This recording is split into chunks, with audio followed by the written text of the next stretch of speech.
How's it going? This is Glenn with Crimson Lotus Tea. It's time for a midnight tea club. It's Saturday night. Saturday night, midnight somewhere. It's 9:30 in the Pacific Northwest, but I figure if we do things about this time, then it'll be midnight for the East Coast. People can catch up and join us. And we're going to be drinking Space Girls today. I know some of you have had Space Girls before. Let me double check. Doing things a little bit differently, trying to do some different configurations. Jared McFarlane, first comment. What's going on, man? Yeah, actually, I will grab my phone real quick. I am going to try to get the. Let's see. Trying a couple new things here. Gonna try and get the chat up on a different screen. Let's see. You're gonna move to this TV? I'm gonna try to. Okay. All right. It's kind of nice. Let's see. Oh.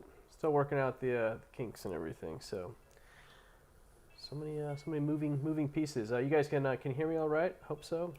Jared says my sweatshirt is awesome. I want one. Yeah. I think we have these on the site right now. So you can actually get one on crimsonlotustea.com. We have a whole section of merch and apparel right now, which is pretty nice. You did get our Outer State on their site? I think so. Okay, I think I have an Altered State hoodie on the site. So we're gonna start with brewing Cosima, which is this cake right here, which is super bright. I'm gonna turn it just sideways, maybe get a little bit of that light out of there. Actually, Yeah. I'm gonna turn my phone. Cannot see. One sec, guys. Let's see. How do I do this?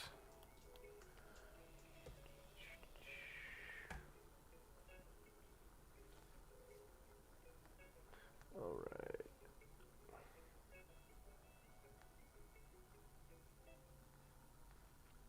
I like the picture. One sec. Yeah, I did. I made a change to the picture. It looks like I cannot get it up onto the big screen once I've started it from the laptop. So that's good to know. Yeah, it's fine. Still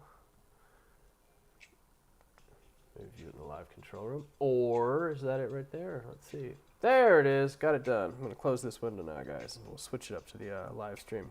I am still chatting in the Discord over here if people are interested in attending there. Oh, that's And awesome. then let's see. I can click like this, and I can pop out the chat. I can make the chat its own window, which is handy, and zoom it in a little bit. Maybe. Yep, it's a little tricky to say. There we go. Yep. Still, like I said, still working on the details. So, but we got this tea ready to go. If you guys want to drink some tea and join us, you are more than welcome to do that. If you're brewing something, let me know what you're brewing. Type it in the chat. If you have Space Girl, we can brew at the same time. Yes, if you do have Space Girls, it is time to brew that up and get it started. Let's see. And yeah, if you know anybody else that wants to join us for the tea tasting, send them a message, send them a note, get them to join in. We're going to be brewing tea for a little bit, a couple more hours maybe, at least. Probably about an hour for each. So. Yep, 2 hours. All right. So we pressed this cake into 100 grams. The idea was to try and make the blend a little bit more affordable and get more people to be able to get the art and appreciate the art. Yep. Cute little Mayfair. I think the first year we did a Space Girl, all the tea is the same blend. It was the same tea. Yep. Different, right? But this one, the 2 girls actually have different blend. Yes. And they are actually on the site right now for a special deal. If you purchase a special little holiday incentive, if you purchase a Gongfu to go and the Space Girls combo set, both from the Saddle inventory, you get the Space Girls for half off, which is a pretty good deal. So you basically are getting one of the you're basically getting one of the cakes for free, which is pretty cool. And if you order quickly, it'll actually arrive in time for Christmas. It'll actually arrive in time for Christmas. Watch out! Don't spill water on your phone. I did once.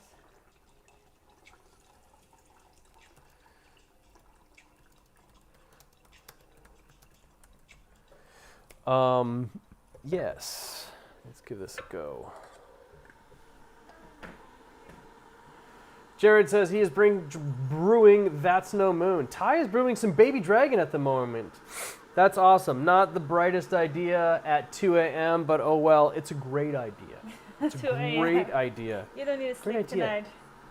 2 a.m. Where are you at? Where are you at? That's 2 a.m. Ty. Where would I'm trying to think. What time zone matches up at 2 a.m. right now? New York. No, New York's no. 11:30 right now, right? Or it's New York 12:30. New York's 12:30. Yeah. I don't know. Ty, you can let us know. Let us know where you're located. I'm trying to think. Oh, unless it's like Greenland or Iceland? What's Greenland right now? What time zone is Greenland in? Gently Smiling Jaws, brewing up some Cosima as well. That's amazing. Awesome. Thank you so much. That's great. That's awesome. I was thinking of you this week because Gary got a little toy pack of like a whole bunch of little stretchy snakes, and he's just literally been carrying the snakes everywhere with him. He went to bed the other night with like a whole handful of little snakes, and we were walking at this other house that we hadn't been to in a couple days, and look on the ground, and there's like one of his snakes. I thought it was like a real snake, but he had just dropped it when he was walking around. I thought it was good. Newfoundland, island off the east coast of Canada. Of course, there you go. That would make sense. Go from New York to east. I was thinking it had to be somewhere between London and New York. So there we go. That's probably one of the easternmost stuff that's still roughly tied to North America. Are you in the actual? Is that the last time zone that's in North America? Gently Smiling Jaws is a Gary fan now. He liked to put a snake in his nose too. Yeah, he was putting snakes in his nose. We had to stop that. No, Gary, no snakes in your nose. So I don't know if you guys got a chance to check it out, but yesterday we did the first tea tasting live interview. If you guys didn't get a chance to check that out, that was a lot of fun, and we're definitely going to be doing more of those. Get some of the artists and stuff on, and kind of have some fun interview style chats. Oh, excuse me. And yeah, it works out really good. You know. It actually turned out really good. It was really nice. So we were on there with Jake, and Jake was artist for Moon Princess and Danger Zone. And maybe you guys should do a Danger Zoom. We could do a Danger Zoom. Is that what you said? Do a Danger Zoom. Yeah, we should. I should do it. We can do another one with Jake. Kundabe and dry leaves smell very different. And what's her face? Twig and Snip. Sarah wants to do one too. So Oh, that would be a lot she's. of I was fun. messaging her about it today. She's going to get a little setup going. She's so close to us. What do you think? Should I post about Midnight Tea Club on Reddit? Is that going to get me kicked off of Reddit? Maybe I should make a quick post on Midnight Tea Club, see if anybody, or quick post on Reddit, see if anybody wants to join us. I don't know. We can think about I don't know. Sometimes Reddit gets a little antsy about what they think is advertisement or self-promotional stuff. So maybe I'll pass. But it would be fun to get some more people here into the Absolutely. into the Midnight Tea Club. Yeah. This is nice. I've been thinking about this all day. We were working on painting and doing a bunch of work at this other place, and so it's been a long day. And I was thinking about this the whole time. So like, this is kind of a nice time. We can sit down, put the kids to bed, and kind of sit down and relax. Yeah. And enjoy some tea with all of you fine people. And we also have a nice little music in the background. If the music is too loud or not too loud, let me know, because we partnered with Chill Hop Music. They stream all over the place, and this is a stream of theirs off of Twitch. We partnered with them to get the permission to use their awesome live Chill Hop stream in our tea tastings, and I'm pretty excited about that because it's pretty cool stuff. You guys should check out Chill Hop Music on Twitch. They've got a really fun stream. that features a very adorable raccoon walking around an island, listening to this music, and our kids love it. They are absolutely fascinated with it. They sit in front of like the monitor. I put it up on a big monitor, and they just sit in front of it like all day long, just watching that raccoon. And then like Gemma turned around at one point in time. She's like, you guys, I don't know, but like, I don't know where this raccoon's parents are, and I'm a little concerned. So funny. It's like so funny, and I'm like, well, you know, he might be okay. Maybe he's a little bit older now. But she was very concerned that like she'd been watching him walk for a really long time, and he was walking alone, didn't have his parents with. So she was pretty hilarious. That was pretty funny.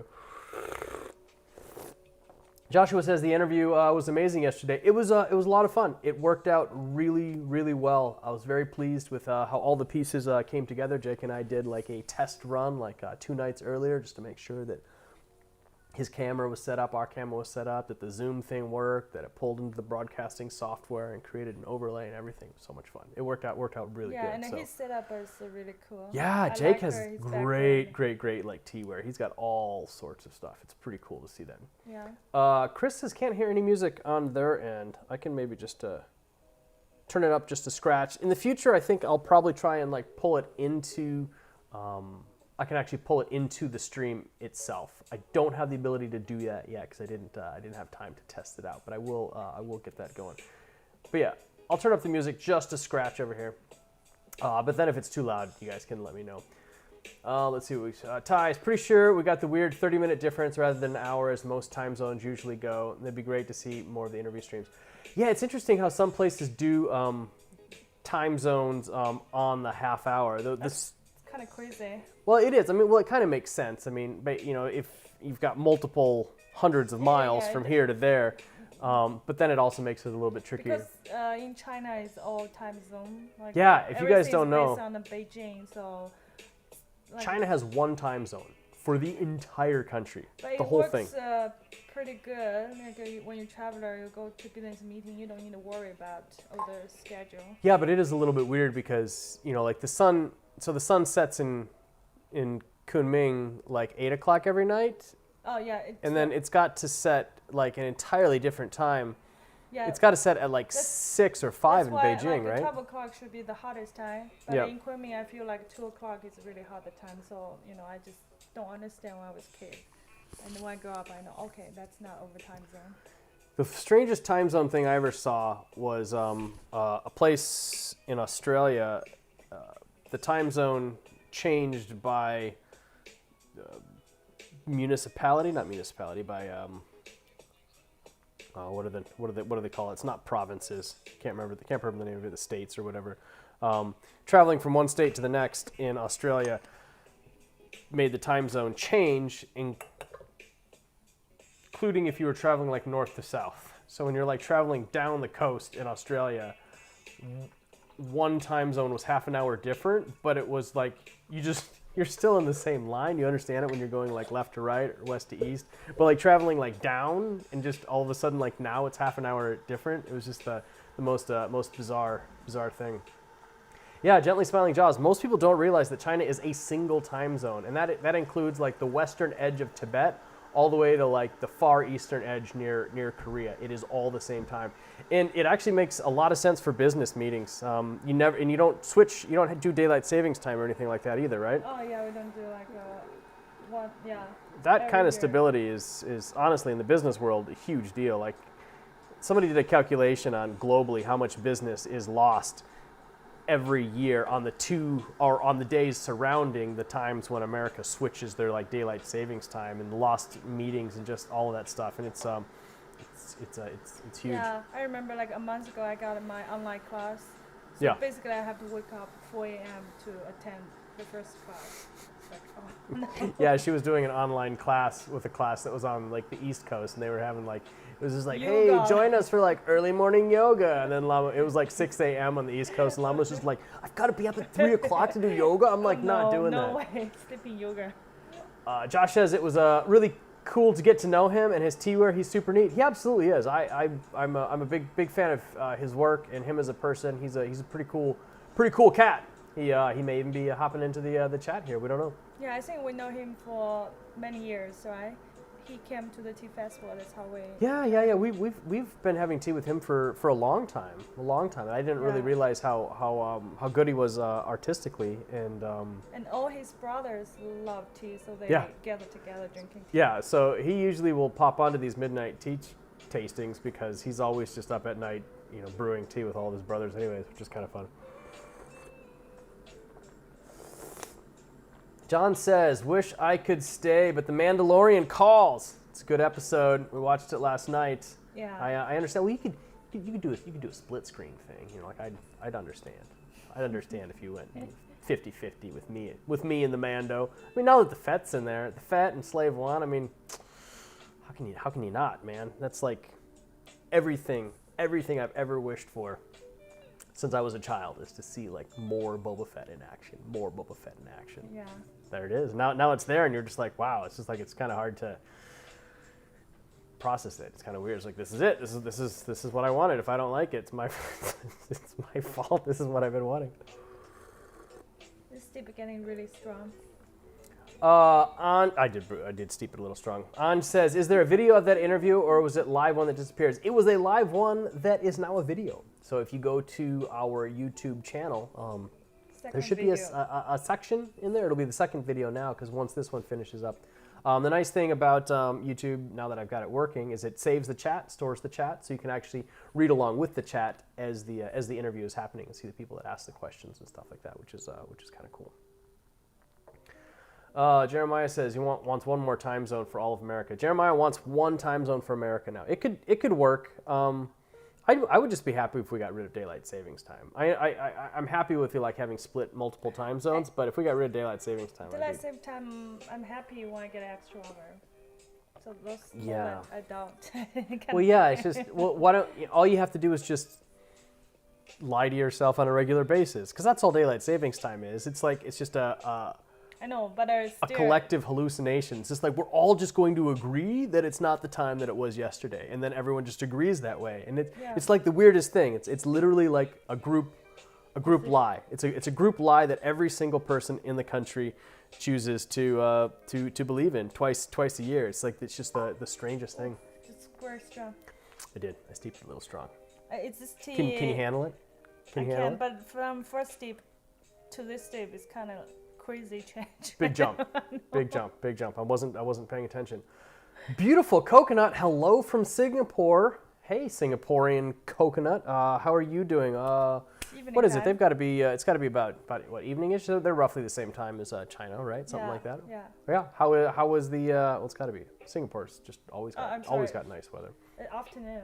Afternoon. Are you drinking any afternoon tea in Singapore? Beautiful coconut. Joseph Burton, have you seen any trailers for like the 10 new Star Wars shows announced? I have not watched the trailers yet, but I saw the announcements. I thought it was remarkably hilarious that like Vader is not getting a show. Like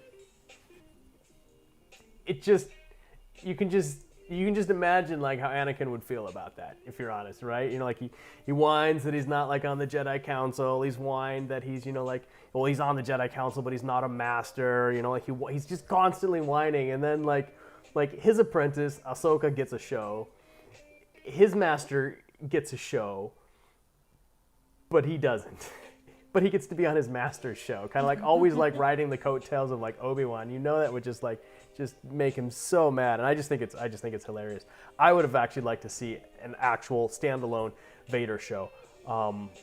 If you are familiar with like the Vader comics and you see what was done to build out his character from the end of the prequels to where Rogue One starts, man, that's a great story. A great story. You have an entirely different opinion of Vader, and he could definitely use his own show. But it's fun to see Ahsoka get a show, and I love Ewan McGregor, and so any more time with Ewan McGregor as Obi-Wan, it's just a gift. It's just an absolute gift.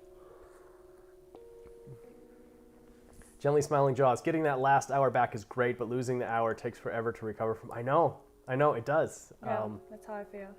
It does. I'm the same way, and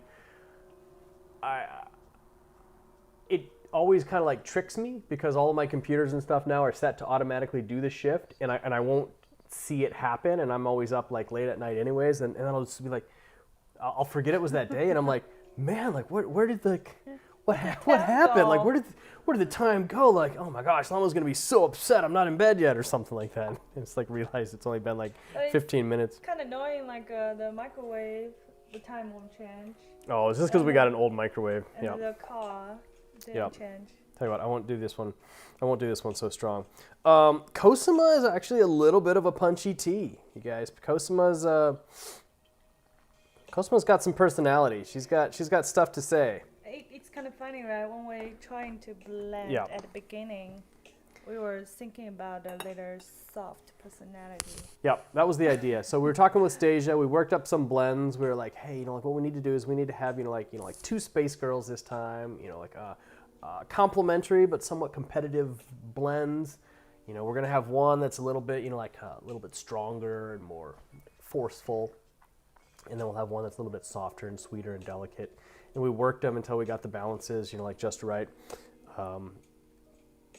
And then after pressing, they basically turned into two different things. We even worked it with Stasia. It's like, all right, so we're gonna have two designs. Like I want one to be, like on like an alien planet. It's gonna be like brighter colors and pink and a little bit more delicate. And then one that's like a little bit stronger of a character, like dark background, dark planet. Yep. And then the teas. The teas did what they wanted to do. So I guess it just teaches you not to judge a tea book by its cover or something like that. Yeah, they chose their own destiny.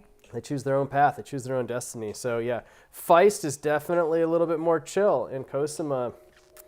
I don't know how fast it's gonna taste right now. We haven't tasted Feist. Haven't tasted Feist in a little while. So maybe Feist has gotten a little feistier. Ty says daylight savings time is the worst.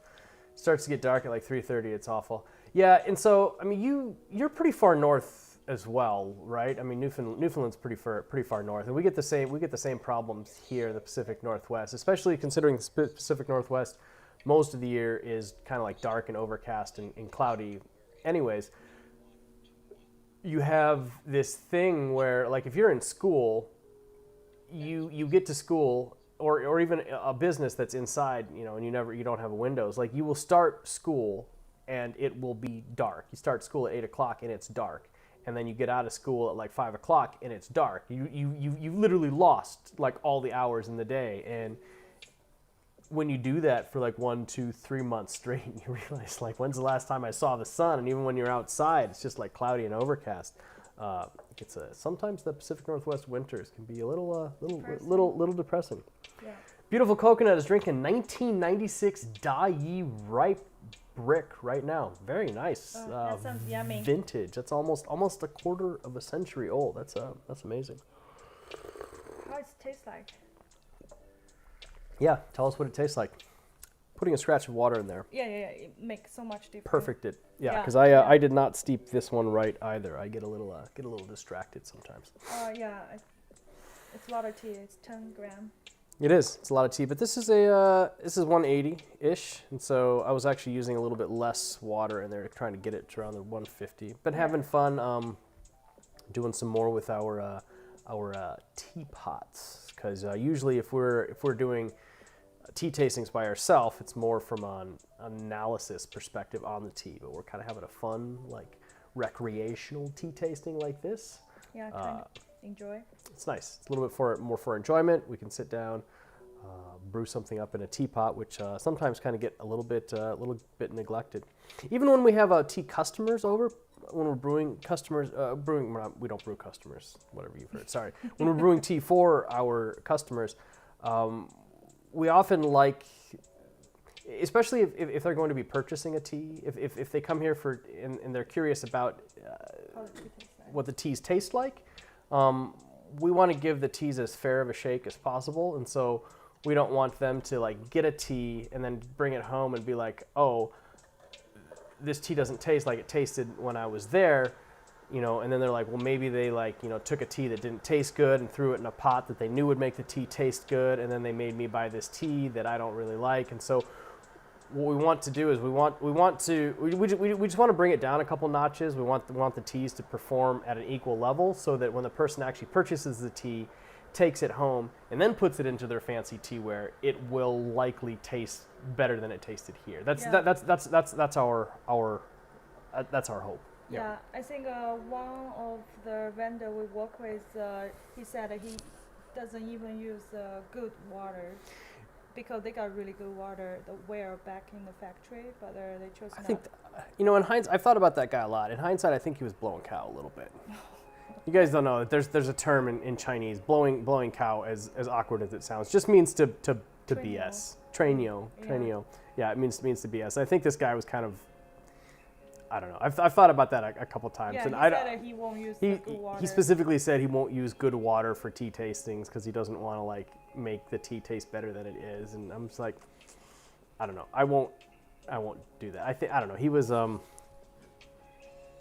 don't know. He was a funny guy anyways. So sometimes you don't really know. Beautiful Coconut says that the 1996 Dai is smooth and mellow, a little sweet, brewing in a silver teapot. Singapore is so hot. I've spent some time in Singapore, and Singapore's even hot. in the wintertime? There's no real winter time in Singapore. I mean, Singapore's south of the Singapore's in the tropics, so it's south of the Tropic of Cancer, and so it's hot. It's hot and humid, and no, Singapore's very enjoyable. I liked my time in Singapore. I like my time in Singapore a lot. It's a fun city if you make it fun. Anj says finishing up some grandpa style iron forge. Nice. Iron forge is perfect for a cold evening. Yeah, it's very sweet. Absolutely agree. Yeah, maybe we should do an iron forge next week. Maybe we'll have to think about it. Yep. So we did get a jet boil, and on a Black Friday sale. It just came in the mail, and then I completely forgot that it doesn't come with fuel canisters, so had to order a fuel canister separately. But soon we'll be able to, like, for all the winter hiking that we do now, which is not a lot.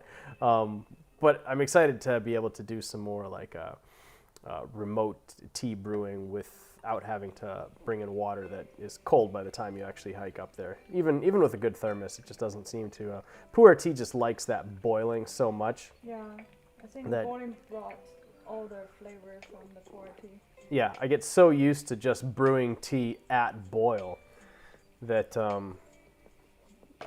if I'm even using water that's like 10 degrees less, it's just an entirely different experience. Rice Boy, what's going on? Rice Boy's mom always says when she smells pu'er, especially show, that it smells like horse manure.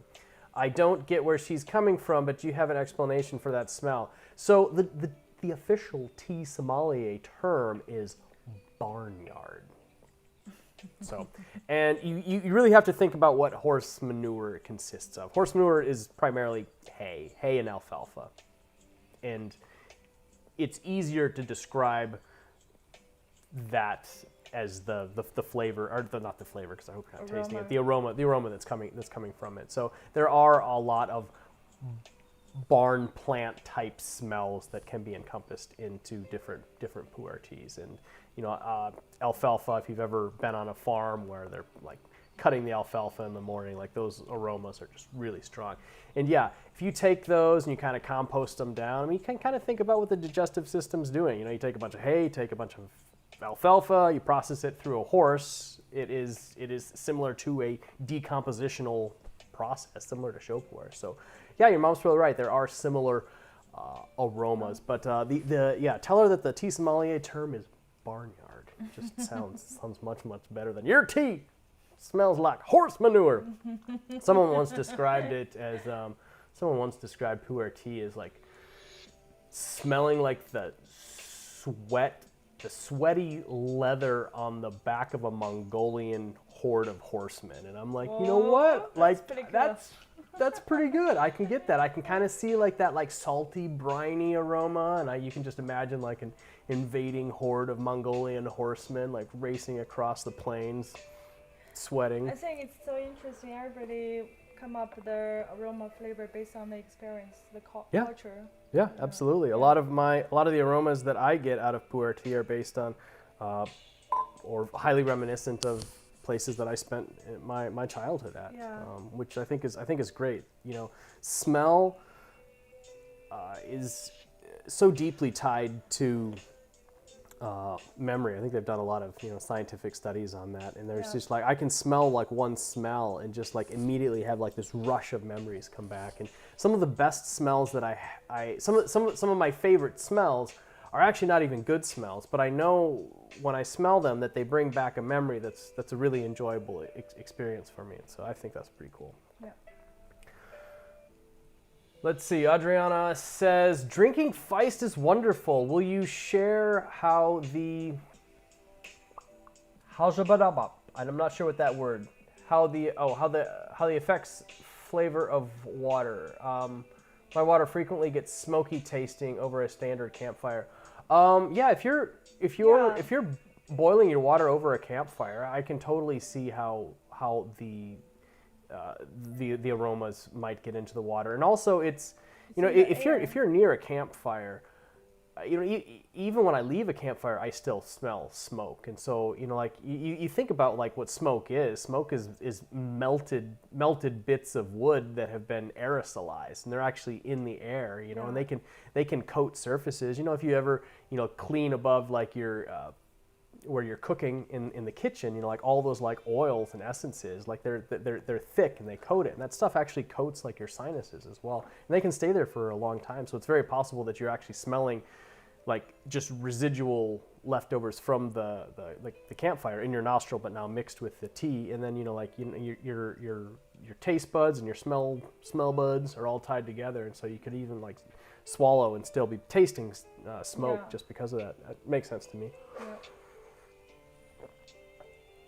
Ty says, especially some black teas too can have such a strong hay aroma. Yeah, hay aroma, and alfalfa. A lot of those farm grown stuff. Have that aroma. For sure, yeah, I get that a lot. If I'm being honest, like about this tea right here, this tea has some nice like some little hay and alfalfa notes in the aftertaste.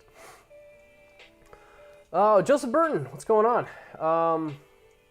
Oh yes, you did mention above. I just saw your name there pop up again. Sorry. Honestly, I have a hard time with show. I live around farms, and yeah, barnyard kind of reminds me of muddy fields and dirty shoes. Yeah, it can. There's a decent amount of variety that comes out of modern show pu'er production that's not always like in that line. We've got a handful of really interesting show pu'er that does not fall into like that traditional aromasphere.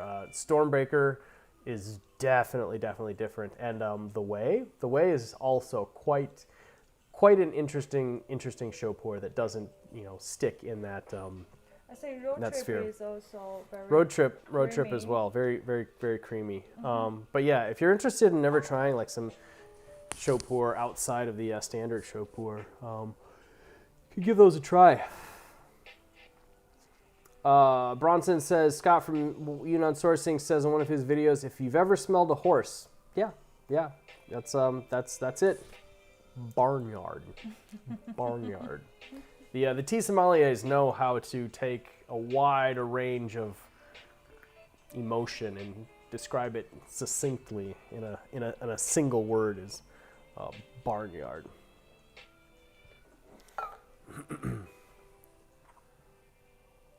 This tea is still pretty strong. Yeah, this tea is still pretty strong.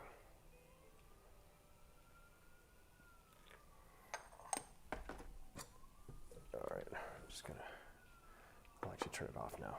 Just give me a sec. We'll warm it back up in a minute. Surprised how much water used. Yeah, well, I think this teapot's a little bit. This teapot looks small, but it is misleading, and it has got a lot of room. Fatty belly. It's got a fatty belly. It's a little yodu. There's your Chinese word for the day. Yodu means. Does it mean just belly or just fatty belly? Fatty belly. Means fatty belly. Yeah. You means oil. If belly is so fat. Yeah. Licking the oil. We jokingly call our kids that sometime. Xiao Yodu. Call them little fat belly. It's a cute kid's name. Gemma had an interesting experience with a duck today. She took some bread to the park and went to feed the ducks and did not realize how incredibly rude and mean and nasty ducks can be. And the ducks bit her in the hand, and then the ducks continued to chase her all over the place. And she went to get to her little bicycle to try and get away, and the ducks had surrounded the bicycle, and she couldn't get away, and she was just Screaming. panicking, just absolutely like panicking. Yeah. Ducks are nasty. They're mean. Yeah. I think today it totally changed her impression of dog forever. Of course, we may have influenced her a little bit by suggesting that if you get bit by a duck that you will slowly turn into a duck. But we had to very quickly tell her that we were just joking because I think she was starting to get a little stressed out. She thought she was gonna be a duck.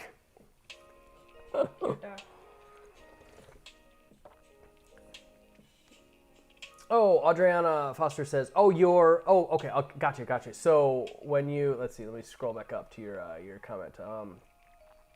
Share the effective flavor.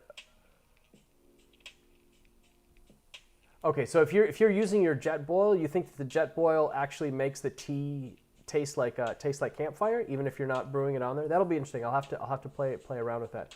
I think it is like it's like an anodized aluminum, and generally I don't really like to do aluminum stuff in water, but it seems to be okay-ish. So, but yes, I will let you know if I think that it alters the flavor of the tea. That's actually a good thing to consider, and I hadn't considered that. Let's see. Chris says, the first good show I ever had could be described as it tastes like dirt, but you know, the good kind. It was an experience for my brain to process. So here's an interesting way to think about it. I like to describe pu-erh as tasting like soil, not like dirt. Like dirt is what you wash off of your shoes, but soil is what you grow plants in. Just something about like that difference in my mind makes a difference. You know, like soil is what, you know, like mineral taste. Well, just soil's just like what produces everything. But dirt seems to be like something that you don't want. But soil is like, even though there's such a fine line between. Yeah, one is positive, one is negative. So I prefer to say it tastes like soil. Uh-oh. Joseph Burton got his comment flagged. I'm going to have to show it here. Joseph Burton says, geese will straight up murder you. Yes. YouTube does not like that comment. So funny. It's true. You probably got a flag on your account now, Joseph. They're coming for you. The YouTube police don't like that. Rice Boy's mom says thank you. You're welcome, Rice Boy's mom. Hello. Is she watching as well? It's nice to see you. Chris Nelson. Yeah, Ty says it's the good tasting pond water. Yeah. It's actually. I mean, it's really fun to describe show pu'er tea to somebody who's never had it before, because there's always they'll be like, it says like somebody told me it tastes like mud. So it's like, well, yeah, but it doesn't look like a. But you like it, you know. It's funny. Oh, it's earthy. Yeah, earthy. Yeah, you're right, Joseph Burton. Park ducks are brutal. Swans are truly terrifying. Those things are just super nasty. They look pretty. Stay away from them. They do look really pretty, but they are ruthless. Oh, the tea's started to mellow out a little bit. It started to get into that chill. Ange has some a lot of great words for pu-erh. Loamy, petrichor. Fancy dirt words are fun. Petrichor is easily one of my favorite words. It's one of those words when you learn it, you're like, wow, that's a great word. I want to use it as much as I possibly can, and then you kind of get stuck into that mindset. Yeah, I'm stuck in that mindset right now. I use the word petrichor a lot. If you don't know, petrichor is the word used to describe the aroma, after a rainfall, and that is absolutely perfect for Show pu'er. for show pu'er. Yeah. And one thing that people don't realize about like rain does a lot of interesting things. Rain actually aerosolizes the soil. When a raindrop hits a dry ground, it actually like puffs up dust. So you actually do get earth being aerosolized, and then with the humidity, it just kind of like sits and lingers. So after a rain, when you're actually smelling wet earth, you're smelling wet earth, literally. Oh, that's so cool. I didn't know that. Well, they found it. They were doing some studies based on some areas that had toxic soil, or there were some viruses that were present in the soil, and they found that more people were affected by it like after a rain, because they found that it was hitting the soil and it was like coming up into the air, and then they were breathing it. But when it was just like sitting on the ground, Yeah. it never did anything. But then like the rain was actually aerosolizing it and bringing it up. No wonder. I wouldn't be surprised. Maybe we actually have some weather rain scientists in our chat. We've got a lot of really amazing customers. We've got a lot of wide Different aspects, yeah. wide variety of training and professions. So if anybody is an actual like a earth weather scientist, they could tell us a little bit more about like the effects of rain on the earth. That'd be awesome. Chris describes it as a rich black soil in a lush forest after a good rain. Yeah, absolutely. Just like the Pacific Northwest. If you've ever hiked in the Pacific Northwest, Cascade Mountains, the Olympic Mountains, the aromas of show pu'er are the aromas of the Pacific Northwest. Absolutely, and it's great. If I ever find myself like ing away from the Pacific Northwest, I could always come back just with a cup of show pu'er, and just that aroma would immediately bring me back to these mountains. Oh, let me just turn that off. Adriana's first experience with pu'er was a cheap show off Amazon. It took 6 years to try pu'er again. First cut back in the game was Cosima. Ducks are bad. Geese will chase you and bite you on the way out. Yeah, one of the first things that we realized starting this business was that a lot of people had really bad pu'er experiences, and so we had to do a lot of re-education. We would go to tea tastings, and we would offer pu'er to people, and as soon as they asked, like what it was, and they're like, "Oh, it's pu'er." Like, well, I don't drink pu'er, and they're like, "Well, why don't you?" And then they would, I just don't like it. And then I think they try once and they just don't like it so much. So they. I think there's even been give a lot of really poor show pu'er sold to the American market historically, and I think it has put a lot of people off to it. And it's always show pu'er. It's always some really, really, really crappy show pu'er that's sold for pennies on the kilo, and then brought over here and fancy name put on it and sold for much, much, much more. And then it's just bad. I've had a lot of really, really bad show pu'er. Yeah. I have not had Even much bad in shung. China, in the Kunming market, so we would spend a day there. So I think most tea we drink is really bad. I've had a lot of bad tea there as well. Some bad is I think they have too much pesticide, make the throat and the mouth. So remember we went to that one guy's tea shop, and he was really proud that he sources tea and sells tea for like all of like the big Taobao vendors. Remember he was telling us about that? Yeah. He's just like, oh yeah, like this guy here, like I sell tea to that guy. This guy there, I sell tea to that guy here. Very, very, very proud of it. I'm like, well, dude, let's see what you got. This tea was just garbage. It's like so bad. He gave me one tea, and I'm like, oh, okay, all right, that's interesting. I'm like, well, what else do you got? And he just kept having us try all these different teas, and they were all so bad, and we got like sick afterwards. I'm just like, I don't think I could ever actually buy any tea from him. Like, I just don't trust any of his teas. But apparently he sources teas for all the biggest tea shops on Taobao. So yeah. Yep, Joseph Burton. They marked your account. They're coming for you. Josh Van Yee says geosmin. Is that a term? Let me know what that means. I'm not entirely sure. I could actually just got a laptop right here and ask the internet, or you could describe it. Oh. It's a chemical. Geosmin is an irregular sesquiterpene produced from the universal sesquiterpene precursor farnesyl pyrophosphate and two-step Mg2 dependent reaction. That is together accounts for the majority of biologically caused taste and odor outbreaks worldwide. That's very interesting. Give us the TLDR on what that means, because I don't remember much from my my college chemistry class. I remember enough that I should see that and have paid more attention. Joseph says this may be your final transmission. Well, let's hope not. Let's hope not, Joseph, because we enjoy having you here. Perhaps the wise overlords at YouTube will forgive your transgressions.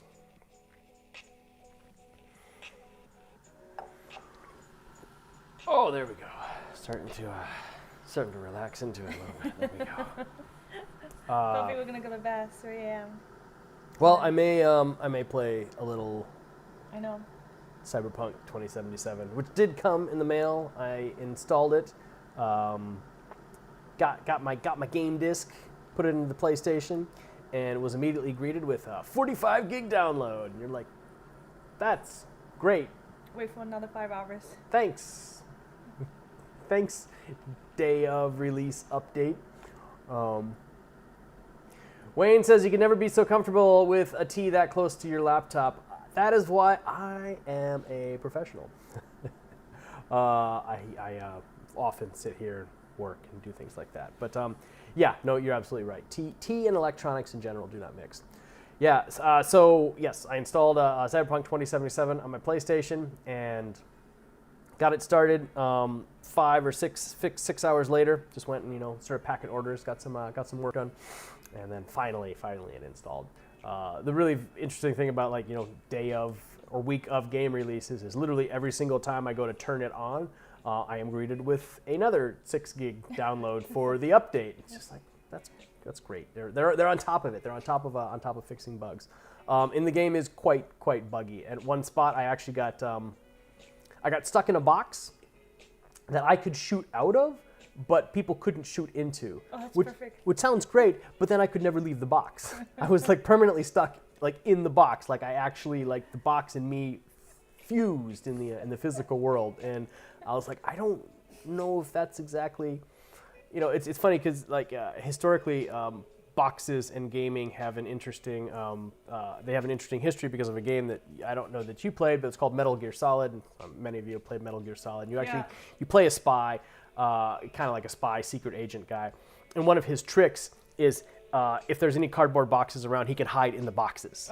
And then if a security guard's coming, he actually carries the box with him somewhere on his uniform, and you push a button, and boom, and he drops into the box.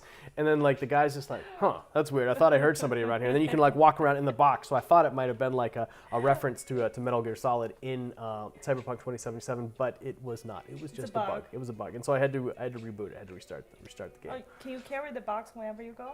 No, the box was just stuck there. That would have been really nice. That would be awesome. That would have been awesome. Just whoop, just drop into a box. It would be pretty hilarious.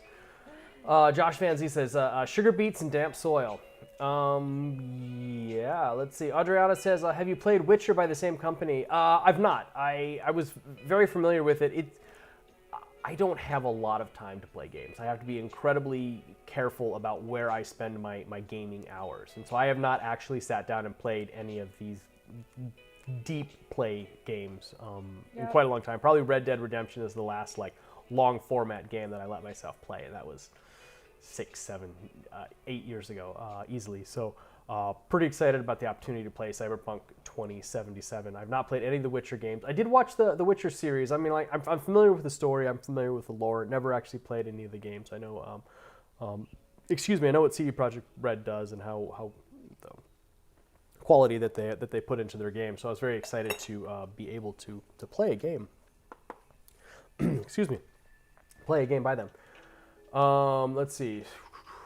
Witcher 3 was not only a good story, it was a beautiful and the expansion with a jaw-dropping whole new engine. Yeah, no, I've seen a lot of the gameplay videos from The Witcher 3. I'm very familiar with how impressive the Witcher 3 was. So I was very pleased to see the amount of detail and attention and love that CD Projekt Red put into Cyberpunk 2077.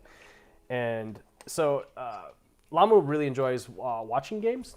So she grew up, and I guess your cousins just never let you play games, right? But they let you watch games, right? Yeah, I watch them play. I'm not really into the games. So she watched them play a lot, and so she really enjoys like watching me play games. But she's never actually, you're not really familiar with like the concept of RPG or like a storytelling game and stuff. Yeah. So a role playing game, and so I launch up Cyberpunk 2077 just like a good RPG. You got to get your character to look right, and so like I spent half an hour like getting my like tattoos just right, my nose and my ears, and she's just getting more and more and more frustrated. She's like watching me. She's like, why are you doing this? Why are you wasting time? Like let's just go play the game. And so I finally get it all like set up and perfect and right. And the customization is deep and involved. And you can even you can change like your fingernail color, and I don't usually care about that, but I figured, hey, whatever, like this is a cyberpunk character. He probably has like some cool like black metallic nails, and so got black metallic nails.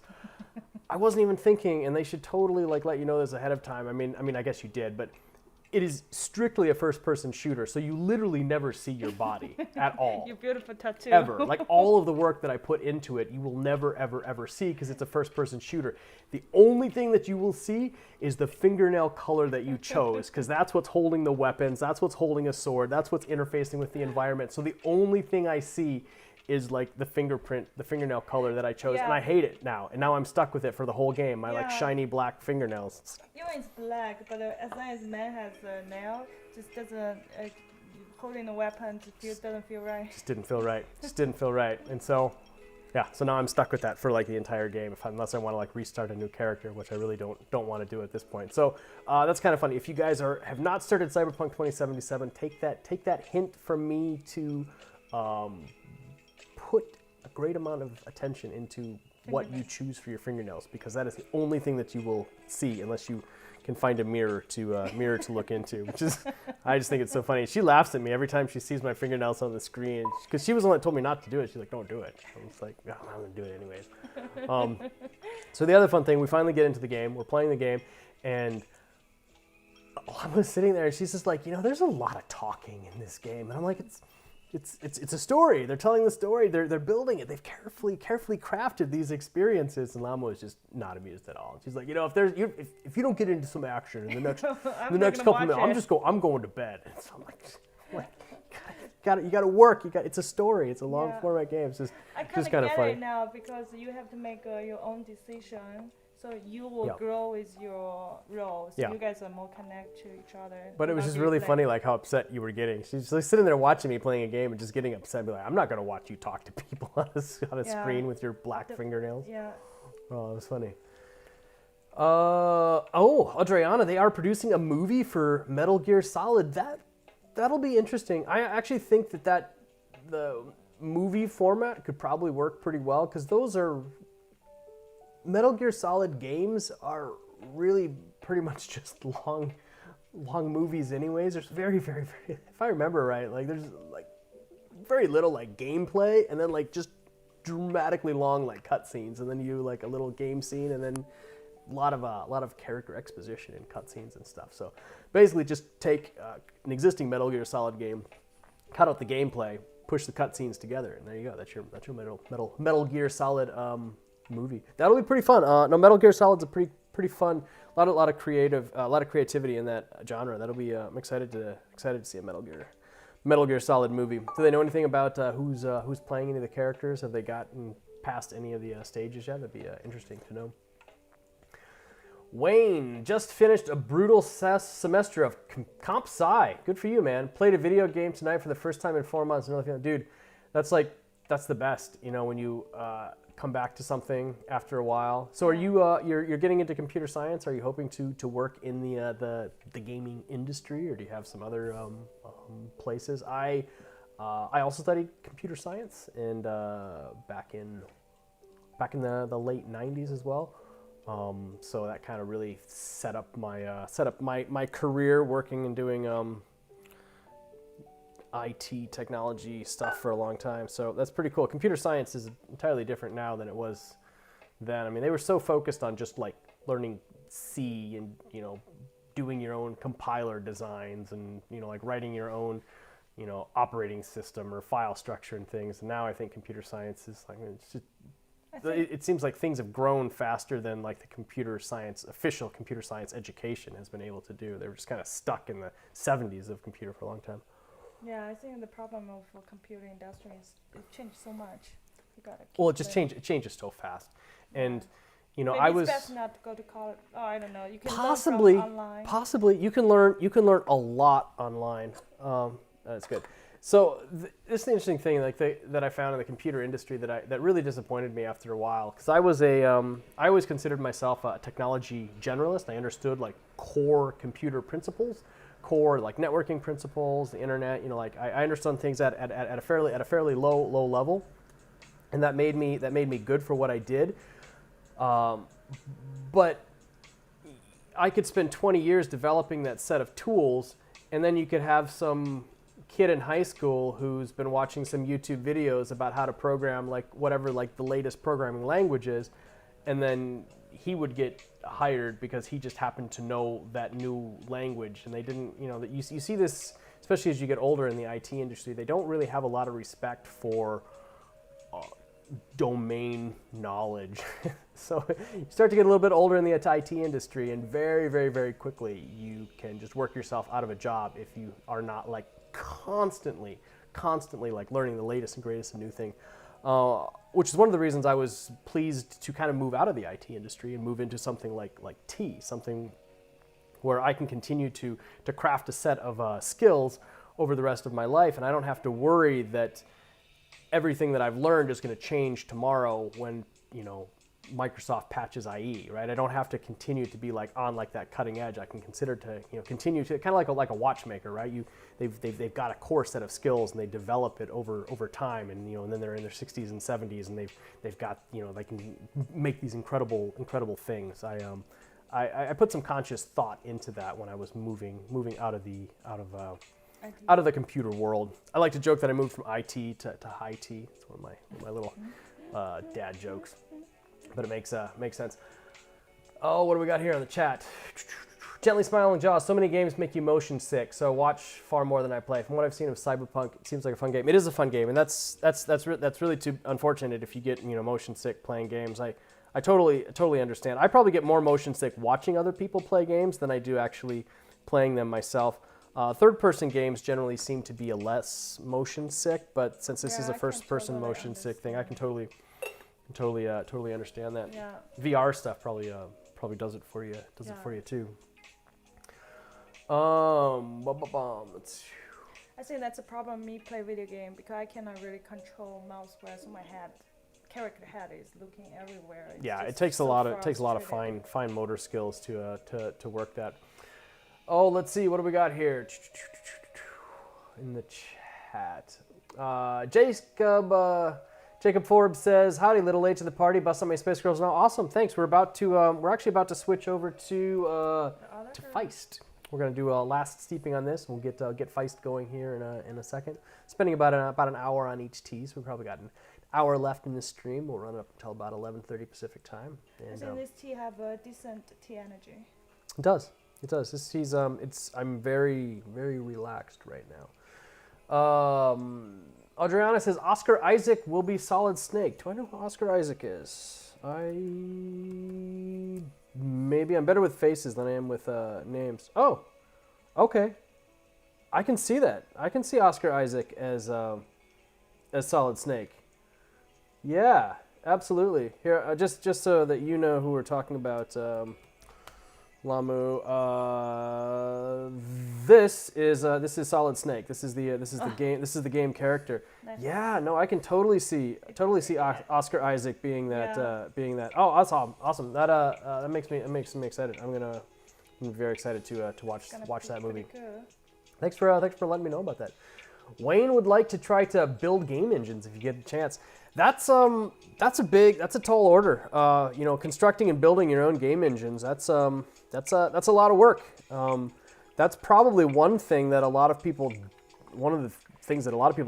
don't want to get into. That's why you've got such successful things, like Unity and Havoc and all those other things. Is because people really, that's the last thing they want to do. They just want to build the game. I want to get it going. The last thing they want to do is sit there and try and build the game engine. So I think the world needs more game engine developers. So That's good, awesome. good for you. Yeah. That's a lot of work. I don't want to develop a game engine either. It just seems like a lot of work. But that's awesome. That's something that you're passionate about. Just remind me that we are painting the wall. Yeah. So I really want painting the wall, but I didn't know I spent most of the time to do the preparation. Yeah. Kind of frustrating. Yeah. So we've been working on renovating this fixer-upper house, and Lamo has spent a lot of time watching a lot of the fun videos on line on YouTube. This is how you DIY, make your home, and yeah, it's the little things. You spend far more time prepping to paint than you actually do to paint and everything to get up to there. And so she's just like, let's paint. I'm like, we got to take our time. We got to get everything just right. We don't just run in there. And so I think for my character personality, I'm just not a very patient person. You're quite patient at a lot of things. Wayne says it's super rad. You have the computer science background, but there's a lot of that C and assembler stuff still in my education. Yeah, that was even. That's so much of what was the core of the CS education when I was getting started. Even just entire classes just in data structures. How to structure data, or just in how to sort data at really low levels, which is needed. But it's good to have that. It's good to have that foundation for sure. Just to even if you end up working at a higher level, just to understand how that higher level is interfacing with the lower level is super important. And when I was in China, in the college, Yeah. there's classmates they study in the IT. So I always thought they learn how to make computer. Yeah. But they actually tell me even the professor doesn't know how to. Yeah, that's the other funny thing is if we don't. We've gotten so far down the line of IT development that if you actually had to start it over again, I don't think there's enough people alive that know how to actually thoroughly implement that. How to literally build a computer from scratch, because we use computers to build computers, and we used computers to build the computers that we're now building computers from, and it's just we can do really amazing technically advanced stuff, but we do that because we've built on many generations of stuff. If you had to just go cold and do it, I don't know, we would be in a tough spot. So if in the world suddenly all the computer broke, then we would never able to make another computer. Well, all of our information is stored on the computers. All the information about how to make the computers is stored on the computers. I mean, you would have to immediately get all the best brains in the world to sit down and start putting everything on paper, document everything as quickly as you could. Guys, we're going to start up with Feist now. So if you've got Feist and you want to do T number 2, hop on and join us. Oof, this tea got quite energy. Joseph Burton says, "Oh man, I didn't play a video game for 4 years during my undergrad." That's the smartest thing ever. I played too many games during college, which is why I was academically dismissed from the university. I did not finish college. Little insider info there. Masters in game studies, so he gets to call playing video games research. That's pretty cool. So I enjoy anytime you can find a way to combine passions with getting paid. I always wanted to play World of Warcraft, but I knew that I was particularly addicted to games of that type. So I made the hard decision not to play World of Warcraft at all.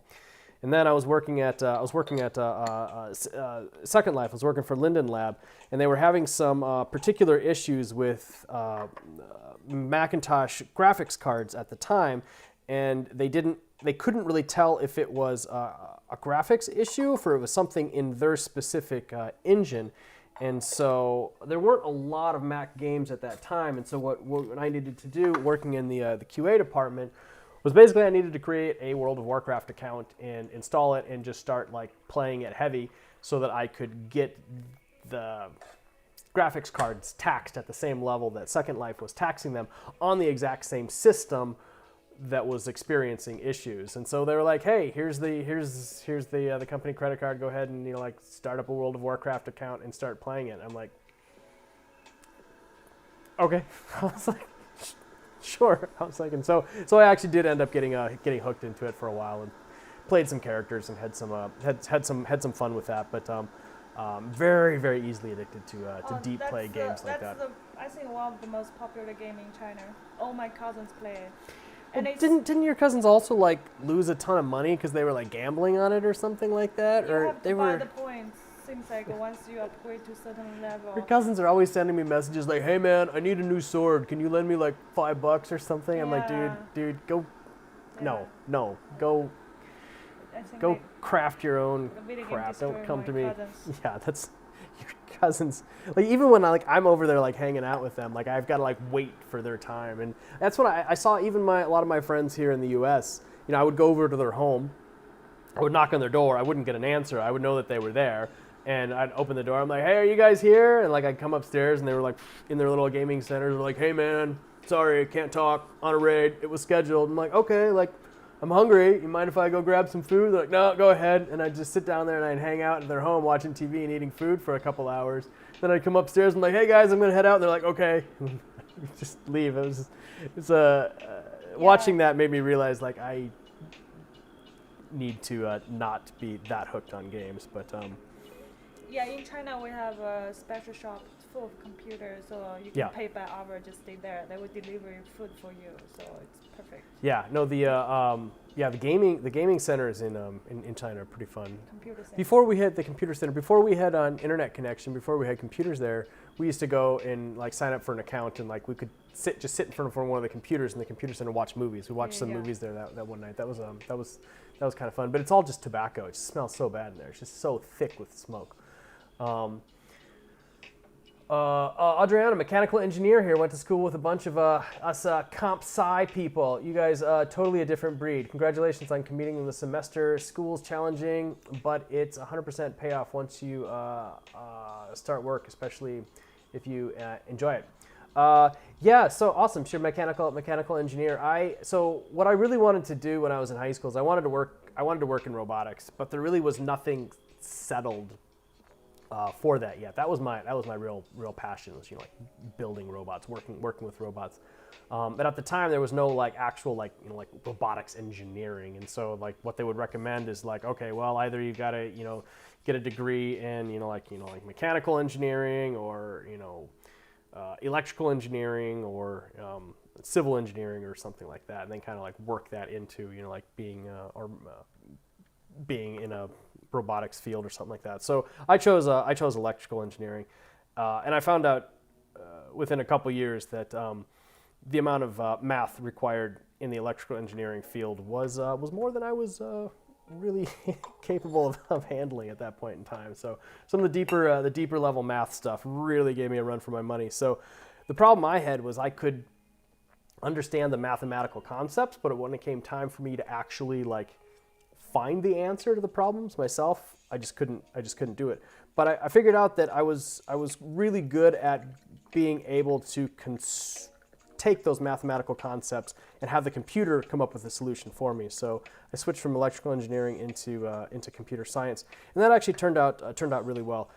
Sadly, I did not do that early enough for it to make a large enough difference in my grade, and that's when the university was like, "Hey, we don't really want you bringing down our national GPA anymore." And I'm like, okay, all right. So they gave me the boot, but the right place, right time. Had a lot of knowledge about the early internet in the mid '90s by that point, and so I was able to just go right to Microsoft, get a good decent job. So it didn't really affect me too much. But now I'm happy to be working in T, doing my own business. It's very nice.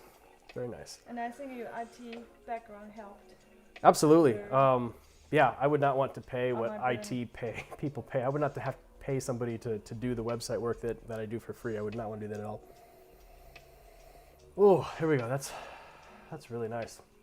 Ty just swapped over to Honey Bomb. Oh, you've got some Honey Bomb. This is so great. This is so sweet. That's so nice. I really like that. I know it's been a couple months, but I'm just so happy that like all of our 2020 teas even are starting to arrive. They finally made it actually in the calendar year 2020. Oh, that's awesome. Been seeing a lot of Instagram posts. Excuse me. Lately, people getting their tea. Somebody's drinking Baby Dragon. Somebody's drinking Honey Bomb. Oh. Honey Bomb. The aroma on Honey Bomb will just get better. That's the thing about Jingmai. There's a slight smokiness in that. It's very hot. Careful. So yeah, how are you finding the aroma? Ty says just watch over Honey Bomb. Has that sweet aroma to it. That's awesome. I'm really glad it's starting to come out. It's not candy-esque sweetness, but a sweetness that's difficult to explain, but still satisfies that sweet craving. Perfect. I will take that. I will take that easily. Rice Boy built his own PC. Knows that. I know that not what you're talking about, but just wanted to say it's really fun to get a bond with your computer as if it was your child. Yeah, it's really amazing the PC mod scene and how much it's changed.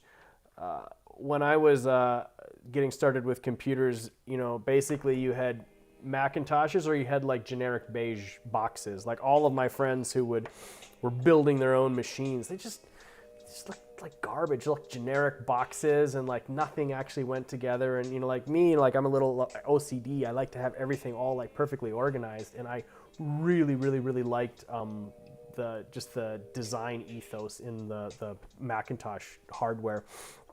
So I resonated very easily with Macintosh. They were everything just like worked together. But now, like, oh my gosh, like the amazing amount of like accessories and super cool like custom PC builds that you can make with like the light kits and like the water cooling, and it's like so cool, so cool. I really like seeing custom PC builds that people do. It's a lot of fun, a lot of creativity. All right, let me dump this out. Give it the tea pet. Oh, we can actually see him a little bit on the stream there, down at the bottom. This is our Toad King. He's the monster. He's the king of the tea table right here. So, and he is stuck now. Yeah. Okay. All right. He's our special mascot. Joseph Burton's got to go. It's late. See you next week. Thanks for tuning in. We really appreciate everybody who gets a chance to pop on to join. We do thank you very much. So get some good rest. We'll see you online next week. Probably going to be doing another interview if you guys want to tune in for that. Haven't decided who it's going to be yet or what time it's going to be, but we'll try and get like an interview a week maybe if it actually works out. Between Two Teapots. I really enjoyed that name. I thought it works out pretty good. So, and now that Jake helped me get things going with that first one, we'll definitely do more. Oh, it tastes a little bit like dark chocolate. Can you feel that? I think I know what you mean. Like kind of like dry baking chocolate. Oh yeah. Yeah, dry baking chocolate. There's an interesting aroma that comes through in Shengpu, the flavor that comes through. Not like milk chocolate, or not even like like dark chocolate or something, but something about like a baking chocolate. That baking chocolate, like the baking chocolate. You're like, I'm gonna try some of that, and it just doesn't taste any good because it's not designed for that. Yeah, the aroma of baking of dry baking chocolate. Unbid 45. I reread a comment I made in your last stream and see how it may have come across as critical regarding shipping products. Deepest apology if it came across as negative. I respect and appreciate you.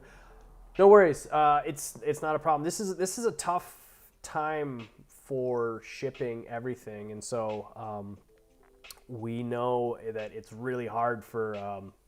If somebody buys something if I buy something online and it doesn't arrive for 2 or 3 months, I get upset. And so, I really try to understand that from a customer perspective. And it's just a tough time. Thank you for saying that. I really appreciate that. No worries. No worries at all. That was thank you for saying that. And especially now, like Amazon, it's only take 1 or 2 days to arrive. Amazon Spoiled. has tainted the rest of the online world with their super crazy fast shipping, or even just the like if you call them and message them, you're like blah blah blah, I've got a complaint about this. They're like, okay, well don't pay for it. It's just like that. That also makes it really hard because I can't always offer exactly that same level of experience to our customers. Like they have a tiny experience with something. I'll work really hard to make sure that they're happy with it, but I can't just like immediately refund all the money on it. And so it's the level of customer service that Amazon puts forward, which is a very high level of customer service, and it's a really good thing. But it does make it a little bit difficult for people who don't have like that level of a shipping or a delivery thing put into place. I apologize for the water. It's all good. There we go. Let's heat that up a little bit. There we go. Tea number 2.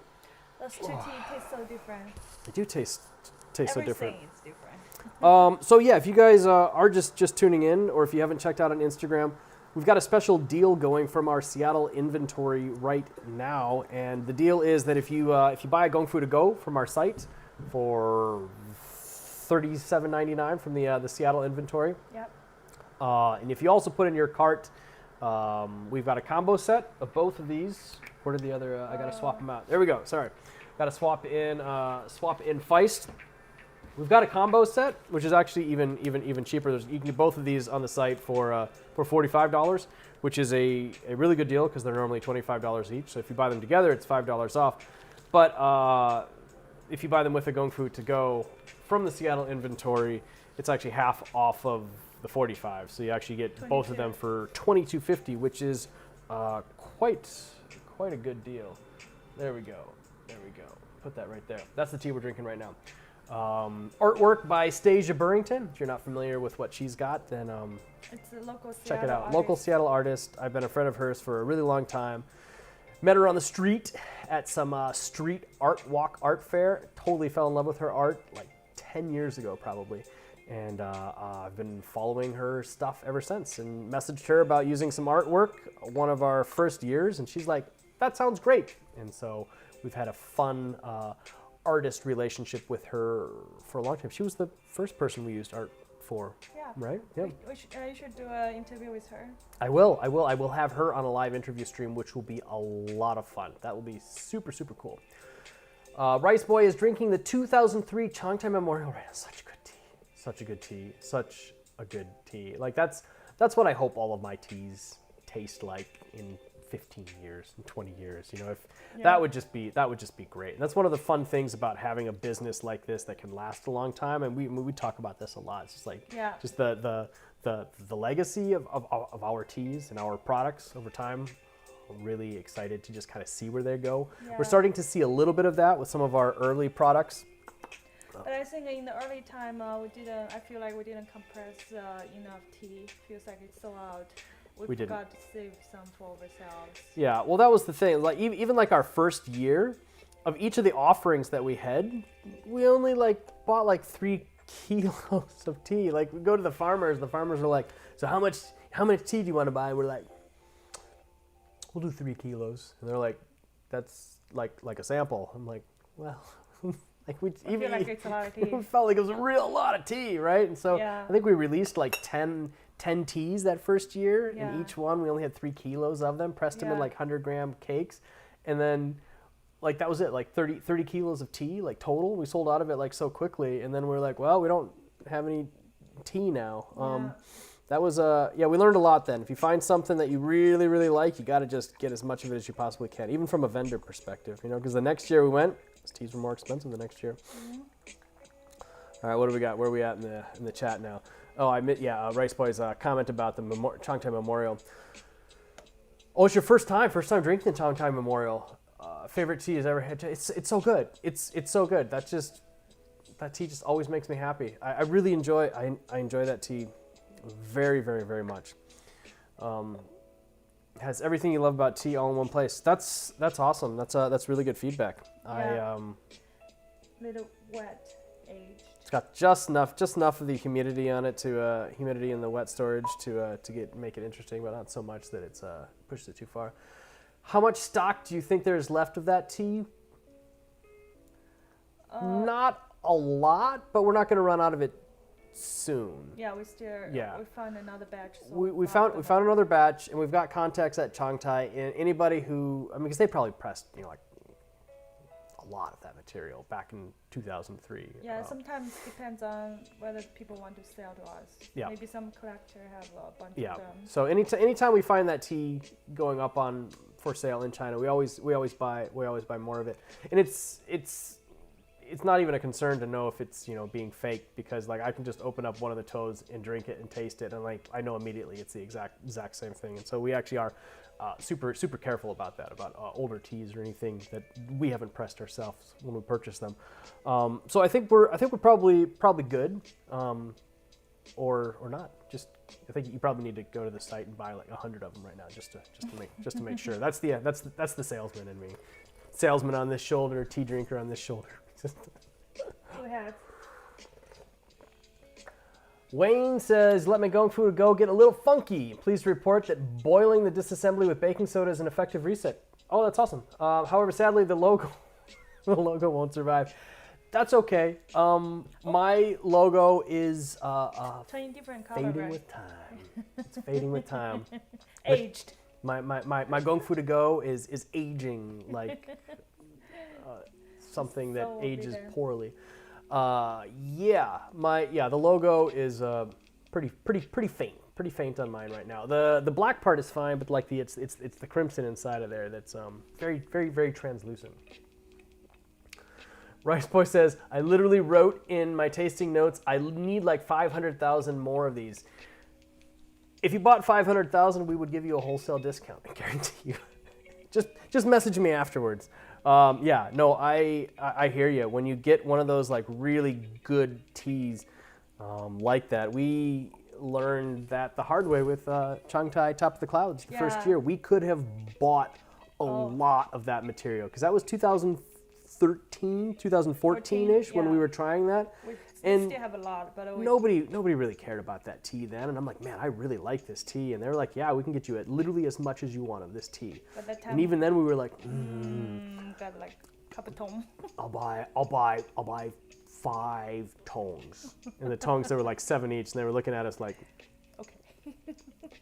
sure. And then Lam was like, can we get it for a discount? She's really good at bartering in Chinese. And they were like, fine, you can have your 5 tongs at a little discount. Yeah. We're like, okay, good. And then we sold out of them like almost immediately. I mean, within a month or two. I mean, one person just straight up like bought an entire tong. I'm like, oh, geez, all right. And well, I like this tea. Let's go ahead. Let's buy some more. Price had almost doubled by then. And that was just like, like a knife in the heart. It was just like, because I knew it was a good tea, and like we just didn't have enough extra capital at the beginning to get it. And so, then we bought as much as we could that time. Or actually we didn't. We're like, you know what, it's just too much. I can't do that. But then like later we're like, well, we really just need to. We really need to get this back in our inventory. And at that point in time, it was even more expensive. And I was just like, oh my gosh. But so now, like literally any time we see it, we just get it. Now we know, like if we find tea we really like, so we just have to buy as much as we can. Yep. Otherwise, other people will buy it. Ty was curious if you would consider any of your teas a flagship of Crimson Lotus, as in, like, of all the teas you've sold over the years, what would be one that represents the brand the best? It's interesting. I think, like, I'm so focused on looking at the teas from the inside looking out that sometimes it's kind of hard to understand what like the Crimson Lotus tea flavor is, especially since I don't spend a lot of time drinking teas that aren't our productions. It may be an interesting question to ask on some of like the other tea forums, because if somebody spends a lot of time drinking teas from different companies, they may have a really good idea of what like company A's flavor is versus like what Crimson Lotus teas But to be honest, over selection also changed by years. because over taste has been changed. So Yeah. each year we will try something different. Yep, yeah. That's something that's been a particularly interesting challenge over the years, is that as our palates both change, we look for different things in the teas over time. And the teas and blends that we made the first year, we don't do them exactly the same way because now we feel that they should maybe be done in a slightly different way. Yeah. I might say that Emerald Sea beneath an Emerald Sea is a good indicator of a Crimson Lotus tea flagship tea. Yeah, I think Beneath the Emerald Sea is the tea we always go back to recreate it again. This is the tea we created. In a lot of what we try to do is present the experiences that we find that are interesting. So we sell a wide variety of teas. Like our first year, I probably wouldn't have sold a tea like Stone Lion, like the Lao Mana Huangpian material. It's just so strong and aggressive. But now I actually really like that type of a tea experience. And that's only because we happened to find material that was really like that. We thought it was really interesting. So it's a really good question, and I'm not entirely certain how to answer that. Jacob Forbes, when he thinks of Crimson Lotus tea, initially thinks of Beneath an Emerald Sea. Yeah, that was the first one where I really put a lot of time and thought into creating a story in the blend. So we had done a handful of blends before then. We had done Hidden Song, we had done Midas Touch, we had done Special Sauce, and then Beneath an Emerald Sea is like, wow, I had this concept. I was thinking about it all year. I had done some tests with some things, and I keep telling Llama, I was like, all right, we're gonna go there. Like, this is the material I want. This is the material I want. This is the material I want. Like, I want to put it into these ratios, and I think it's really gonna work, and it did. I may actually say Crimson Lotus tea flagship type level. Jade Rabbit. Yeah, I was very happy with Jade Rabbit. I put a lot of time and thought and effort into the Jade Rabbit experience, specifically working and finding a factory that would blend each cake for us. I thought that the specific blend that I made was important enough that each cake has the exact ratios in there, and that was hard because no factories really wanted to do that. That tea have like old age stuff inside, so that will make it harder for us to recreate a little harder. Yeah, I do. If I find interesting aged Mao-cha and I work that into a blend, that makes really good stuff, but it also means that I can never recreate that blend because you'll just never get that same aged material again. So that's an interesting thing. Ty says, quite interesting then. I could see a bit too, Jacob, with the different years of pressings. Yeah, it's hard to it's a hard thing to answer. Yeah, for sure. But it's something. It's an interesting question. Thank you for asking that.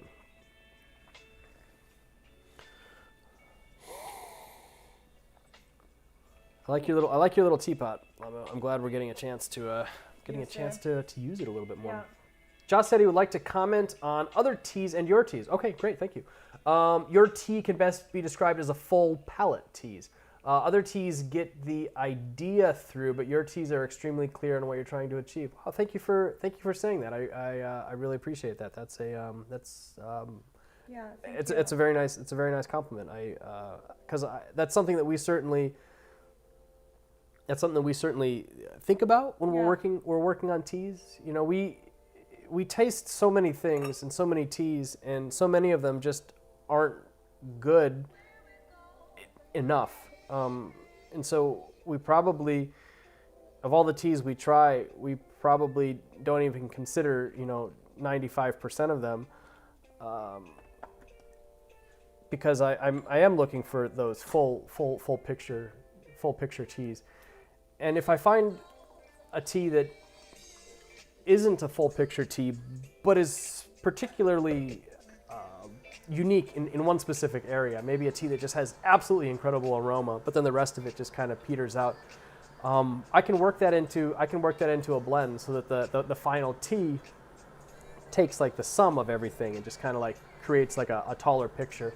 And I think we had fun with Altered State too, because We had a lot of fun with Altered State. lots of people wondering what is the tea energy. So Yeah. that year ago is we want to present the tea.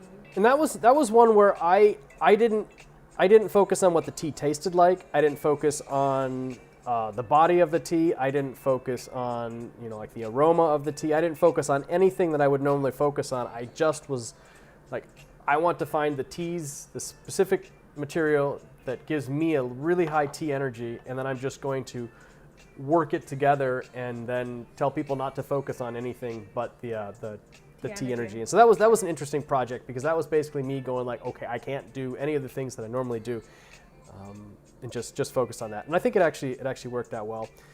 When we do find interesting single origin material, we always advertise it as that, but it's tricky. Single origin materials, even single tree materials, are often not the best teas out there. They're usually interesting in one area, but they're lacking in a bunch of other areas. And so when we find a really interesting one that we think actually stands alone and is representative of what people believe like that village or area is, then we sell it as that, and then I just let that kind of I let it speak for itself, because the tea is clearly in that area already. I like this stick. Previous one is later, 2 bitter. Oh yeah, there we go. Good one. That's nice. There we go. What is it? Steep 3? 3 or 4, yeah. 3 or 4. Three, That's yeah. good. Adriana says, this is interesting. I was listening to a podcast that hosted Floating Leaves. Yeah. She does a lot of really cool social media podcasting things. She is also in Seattle. Yeah, we have had tea with her often. I would consider her a friend. She does a lot of really good stuff. Yeah, I like her. When she's tea drunk, she have lots of tea energy. She says you only blend tea if there is a fault, something not quite. I don't entirely agree. I know what she's saying. I don't entirely agree, but I don't blend teas to hide a fault, but I will blend teas to accentuate the positives. And I mean, I guess if you had a tea that was amazing in aroma, but it wasn't amazing in like body and flavor, I guess you could call that a fault. But I guess I look at it from the other way. I look to connect the positives instead of looking to hide the negatives. Maybe it's just a difference in approach. But I know exactly what she means. If good tea can present itself, doesn't need blend. Yeah. Adriana can't wait to meet us in person. I can't wait to meet you in person as well. I really enjoy having tea tastings with people in person. It makes all the difference, and I can't wait for the post-COVID world when people can actually come together and sit down and enjoy tea again. It'll happen. Absolutely.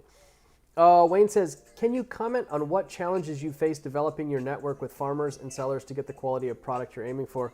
Sure, yeah, I can go into that a little bit. It's tough. It's really tough. My ideas about quality are not often what people in China want for quality, is maybe a very polite way to put that.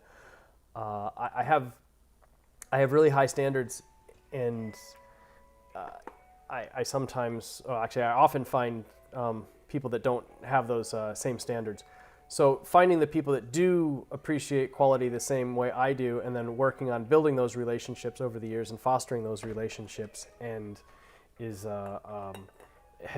been a very unique challenge. And do you have anything you want to add to that? I think some farmer, they really like to learning. They will took the advice and they will improve next year. That's a good point. And some farmers, they are doing everything according to the procedure, but if we left, they doesn't do what we ask, and we can taste it different. Yeah. So it's kind of disappointed. Yeah, no, that's a good point. So there was one farmer that we worked with that was just absolutely like super passionate about quality, when we were there, and they were like working hard and showing us all the things that they were doing, and just like like really like showing us that they were gonna do all of our teas that way. And then we left, and the teas that they shipped us clearly did not taste the same. And so we don't work with them anymore, and it's unfortunate. There is this idea in the West that tea farmers are tea masters, and they're really not always. They're people trying to get by, and they have tea. They often are not the experts in tea processing. They often don't even really understand what customers want unless they're specifically told how to have the teas made. A lot of them have actually learned how to make pu'er tea from an 8-page photographed pamphlet that the Chinese government gave out to the villagers. One of them showed it to us. He's like, "Here, look at this. This is how I learned how to make pu'er tea." And they don't have the palate. They don't understand what other places teas taste like, and some of them are open to learn, and some of them aren't. Like she mentioned, the best tea farmers, the best tea producers are the ones that actually go to the different villages. They learn how that village makes their tea. They go and learn how that village makes their tea. They learn what a good pu'er tea is supposed to taste like, and those are the farmers that I really work hard to work with. They're also more expensive because they know their skill, and so even if everybody else in that village is charging X per kilo, I'll pay him 2X per kilo just because I know that he knows what he's doing, and I never have to doubt that his teas are going to be what we're looking for. Yeah, I think finding the people with the most skill is really important, and also for the pu'er tea, the procedure you cannot follow in the book because each mountain have different varieties and each leaf different. So the process time will be different, the weather time will be different. So you have to combine your local knowledge with the skill, from other people to do it. Yeah. But sometimes the farmers change the procedure by their needs, by the customers, because some people decide to roast longer and high temperature created green tea flavor. It's actually destroy the pu'er potential, so you got to be really careful. Yeah. Yeah. So Could you get me my power charger? I'm about to lose my laptop. Okay. It's right there. Ty, gonna head out. Got to be up in 5 hours. Thanks for the stream. Yeah, absolutely. Thanks for joining in. There you go. Just line it right down there. Okay. Perfect. I've had this laptop for a long time now, and the battery just isn't what it used to be. Let's see. Rice Boy says 6 deeps into the Changtai Memorial. The Chachi is super heavy right now. Such good tea. If you guys, if the rest of you have not had some Changtai Memorial from 2003, we've got it on the site. It'll arrive in time for Valentine's Day. You need to order some. You need to get some stupendous tea. Incredible price for that tea. Rice Boy's question is, excuse me. What are some teas that taste similar to 2003 Changtai Memorial? Probably Top of the Clouds. Top of the Clouds is going to be probably the thing that is the closest to it. The 2007 Changtai, just the Changtai Manghai Tuocha, is just not quite there yet. It might be in another 5 years of with a little bit of humid aging. So you could potentially pick up some of that, stick it in your Pumador, wait 5 years, and it might develop a little further into the Changtai Memorial. We don't have a lot of teas that are like the Changtai Memorial, which is why we try to sell as much of it as we, or try to get as much of it as we can. But Top of the Clouds is probably the closest thing to the Changtai Memorial at the moment. Wayne says, absolutely fascinating. Thanks for sharing about the farmers. Yeah, absolutely. There's a lot of interesting challenges and a lot of things that we did the wrong way. A lot of things that we did the wrong way in our first couple years. A lot of things that we learned the hard way. It's a very difficult thing to realize that you can't always trust people in the tea industry in China. I'm a very trustworthy person, or I put a lot of trust into people. I don't I don't tend to treat people the way I wouldn't want to be treated. And when I come into situations with unscrupulous people in the tea industry, it affects me more than it probably should. Very hard lessons to learn. Yeah, I think find honest farmers it's quite important. Yeah, you can't really blame a lot of the tea farmers. They're incredibly poor. I mean, they live a richer life than I think that they realize, given their like absolute like freedom and self-sufficiency. But they look at the outside world and they look at big city life and they want more and they want different stuff. And it's I think it's easy for greed to come into it. It's really easy. Like if everyone's coming in, it's like, do you have gushu? Do you have gushu? Do you have gushu? And maybe they only have young tree material. Like the temptation to overinflate what they sell is it's there, especially if like maybe the village down the street, same farmer as him, just some village down the street, but he just happened to be born on a plot of land that has old trees, but this guy at this village down the street was born on a plot of land that didn't have old trees, or he had to plant them himself. He's trying to make his own thing, and his stuff sells for a mere fraction of what the guy who happened to be born on a farm with old tree material. Like they want to do something better. They look at those prices. Those guys are paying like thousands, and customers are paying thousands of dollars a kilo for his tea, and drives right past this guy's house, and nobody buys tea from him because his tea's not gushu. Yeah, anybody would have that. Anybody would have that temptation. So I don't entirely blame them, but we do have to be really, really careful for sure. Adriana says, I don't know if this is the purpose of this video, but your explanation to the question is 100% comforting, and it makes spending money on your product even easier. Oh, well, thank you. I appreciate that. Appreciate that feedback. We enjoy talking about tea, and we enjoy the ability to share over stories. Yeah, I'm happy to share our stories. These are a lot of what our in-person tea tastings are like, but not a lot of people get to see that unless they come here and have tea and sit down with us. So I'm really happy that I've been able to get kind of like a little tea stream thing going. It is making the pandemic, the quarantines go a little faster, and I can sit down and have tea with our customers. And it's nice. The people in the chat, you guys are great. I really appreciate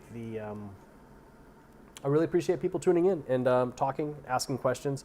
It helps a lot. And so yeah, thank you for asking questions, and thank you for the feedback on that.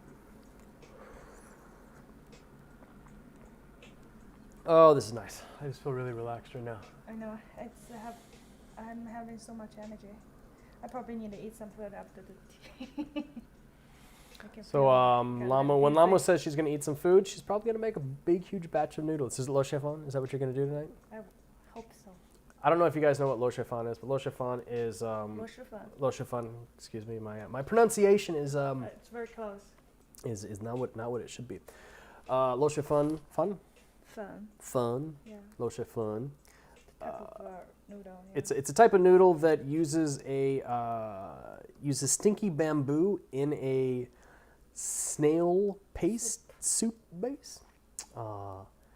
It's so good, but it smells so bad, especially to the Western nose.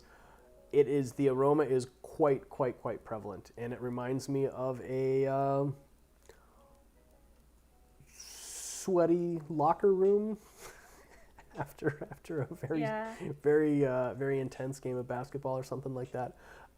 Very strong, stinky aromas, but it just tastes so good. Yeah. It tastes so good. It is really awesome. I think that stinking bamboo, once you like it, you would really enjoy it. Yeah, I like it. Because in Yunnan cuisine, we used a lot. Yunnan cuisine uses a lot of stinky bamboo, stinky tofu, a lot of really stinky stuff, and I have certainly got a taste for it now. And so anytime she's making that lo chiffon, yeah, she usually makes it a double batch and gives me my own bowl of it. So It is so Lamu actually had like many boxes of like China's ship. top instant le chiffon brand shipped here direct, and so we have boxes and boxes and boxes of it stacked up downstairs, I'm so we glad could that survive the. in 2 months. Yeah, Llama doesn't care about any of the tea that we lost in international transit, but like if she lost her instant soup from China, she can't live. She can't live. We basically never eat out this whole year, probably like 3 times at most. Yeah. So, you know. And we used to, there's a lot of really nice like Asian restaurants around here. There's a whole big like hot pot cuisine scene in the Seattle area now, and They probably do a lot to of go. dumpling stores and things like that. And so we just haven't gone to any of them. And so, but we certainly splurge on the shipping from China. Jacob Ford says we talked Jacob into it. Just ordered some Changtai 2003. You will not regret it. You will not regret it. If you do, it was a Rice Boy. Rice Boy talked you into it. No, I'm just kidding. No, you won't regret it. It's so good. It's really good. It's very good. Rice Boy says, Jacob, you will love it. Fully encompasses pu'er tea. Yes. Changtai Memorial is a stupendous tea with very, very, very solid aging on it. I oversteeped that, but it's all good because it'll probably balance out now.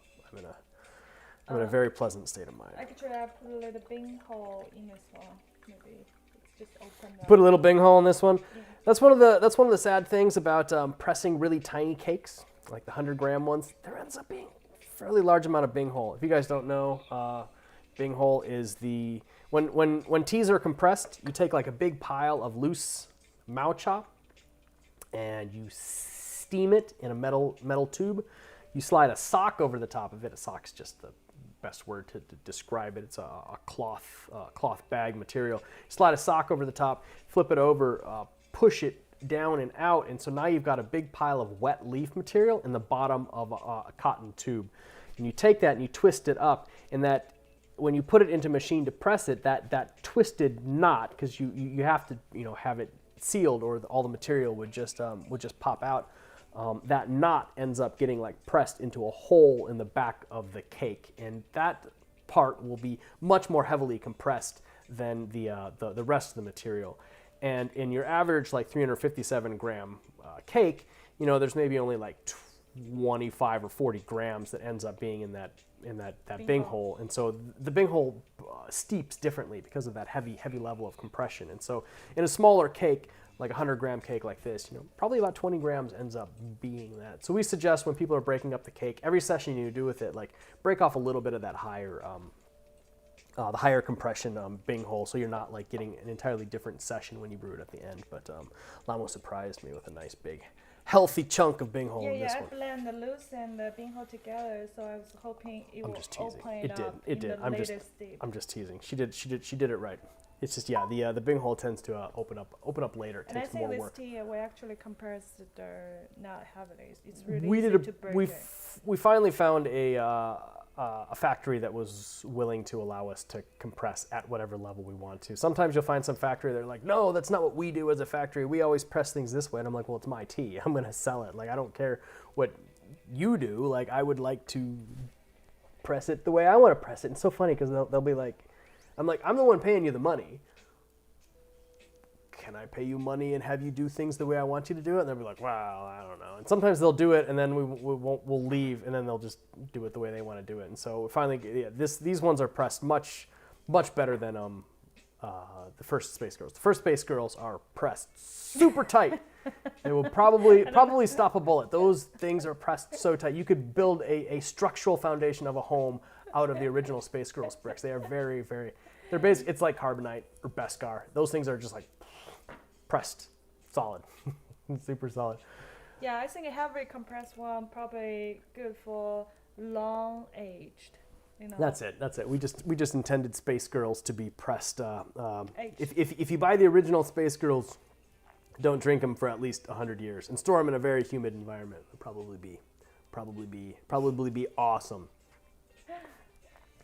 Wayne, it's too much of a child to say bing hole without giggling. I'm the same way. It's like, bing hole. What's the other name for it? Bing hole.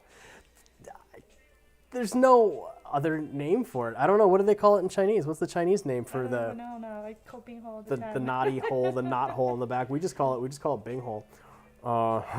Yeah. I certainly it amuses me. But now you can create a mold. You can compress super flat without any Bing hole. Yeah, there are a lot of really amazing ways to press teas now, and so you can press them without it. But it's just tradition to have that little knot on the back, a little bit of the Bing hole. Interesting thing about the like the Changtai Memorial, because the Changtai Memorial is pressed into a tocha, the bird's nest shape. There is not as much material that gets. It's a little bit more of a universal shape. There's not as much of that heavily compressed stuff. Little bit in the center at the top of the dome, but generally it a little bit different in how it's compressed. Jacob says it's impenetrable to anything but the Bing Slayer. You're absolutely right. Bing Slayer conquers Game changer. all. Bing Slayer is a game changer. The tightest compressed cakes fall quickly to the power of the Bing Slayer. Yeah, I'm happy. We actually have a bunch of the Bing Slayer in the Seattle inventory right now. So if you guys are looking for, if you've got tea lovers in your life who need a quality separating instrument, there we go. This is mine right here. Bam! That's it. That's my Bing Slayer. Nice and shiny. A little bit of African ebony on the bottom. And yeah, this shape profile I have found works quite well for opening up heavily compressed cakes. Oh yeah. Or opening up your skin if you're not careful. Be very, very, very careful when you're using it. We have a hard time sometimes getting those things shipped out of China because China considers them knives, which is so silly. But especially considering most knives from America are made in China, and knives are legal in America, but still in China they go, whoa, you can't send this to America. Yeah, it's just funny. Okay. Different shipping company have different rules. Rice Boy just uses a scary folding knife. You can. I have as well, but I have also cut myself often with big scary folding knives. So I prefer a tool specifically designed for it, and I can explain just like a little bit about. I don't want something that's much bigger than my hand, and the reason why is if I'm using like a big like knife or something like that, and you're holding it, there's like too much like wiggle room, too much way to like slip and fold. If I'm holding something like this, I can hold it very easily in my hand, and I can just work it very, very easily. And also, if it's a really heavily compressed cake, I can kind of like I'm just barely using just a little bit of this edge right there, but I can get it into the palm of my hand. You can actually get a lot of strength right into it, and the possibility of slipping if you're holding something much more into the palm of your hand is less than if you're actually like working it with a knife. So be careful with some of the other stuff. I've used them in a pinch, and I can't blame you for doing it because I like using my knives as well. Do I have any interesting tea knives? Oh yeah. Yeah, for example, like I got, this is like a Damascus style one with like a antler handle. I got it from a guy in China who makes these. I like it, but there's no way to actually like really use it easily, because if you're sitting there like using the handle on it and you're working it into a cake, it's really easy to just kind of like slip it out. If this handle was actually like down to here and I had like a decent amount of blade stuff and I could hold it in much closer to my fingertips and kind of work it, that would make a lot more sense. So I end up not even using that, even though it's a very nice one. Yeah, I think tea knives changed a lot from 2013 to now. Yeah. Upgrade. Yeah. It was once I started forging my own tea knives that I really got into the just kind of the mechanics of what I wanted in a tea knife. And what I want in a tea knife is something that actually has more handle and less blade, so that I can just kind of keep it right inside of that hand. And it doesn't it just looks so impressive when you've got like a nice big tea knife, and they sell them in the markets and stuff in China. And then I just can't do it. They just don't work anymore. So once I started crafting my own, I put a lot of thought into like exactly like how I wanted it, what angle I wanted it at. And you don't really want something that's actually super sharp. You know, you want something that's almost kind of like an oyster shucker kind of thing. You know, if you think about the people who sit there and just do that stuff all the time, something like an oyster knife, an oyster shucker, or something like that works. That was kind of some of the thought process that I put into it when I was doing that.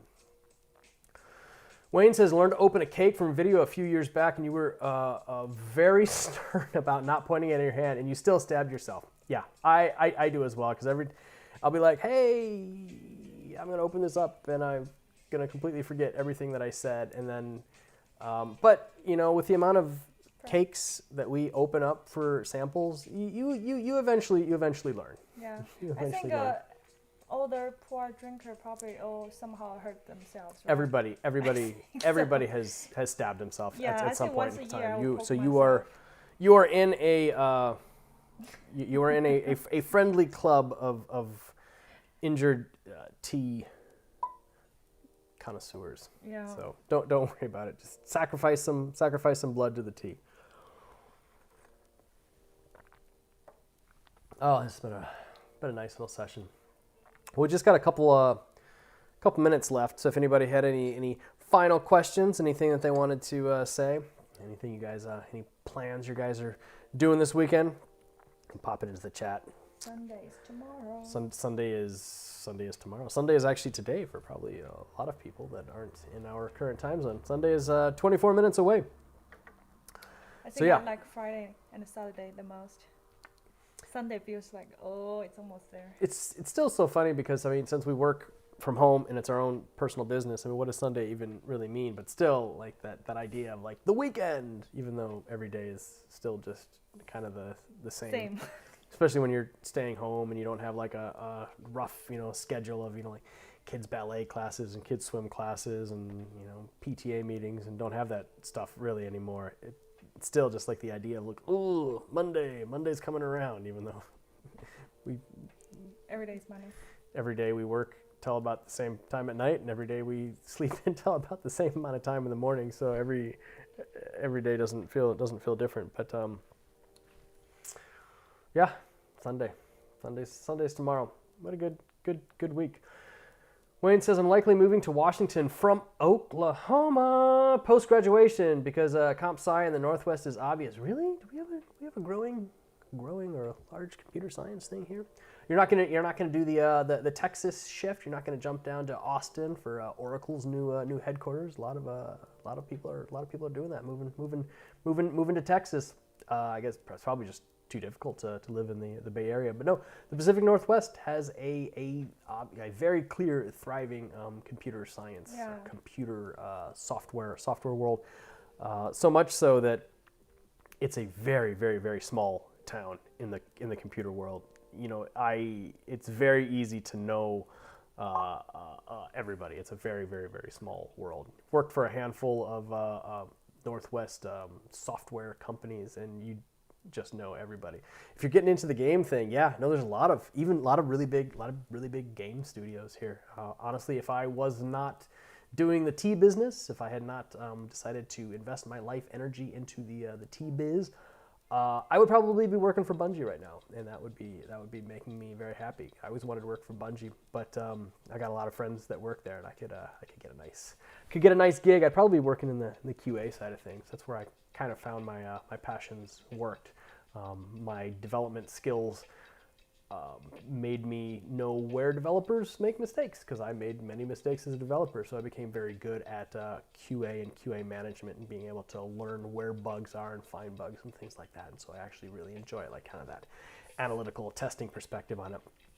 It'd be fun to work for Bungie, but then I wouldn't be able to have these amazing tea tastings and sessions with you guys. I wouldn't be able to spend time in China finding teas and blending teas and bringing them to you guys. And I actually think that this, our business and the life that we've built for ourselves is very, very rewarding.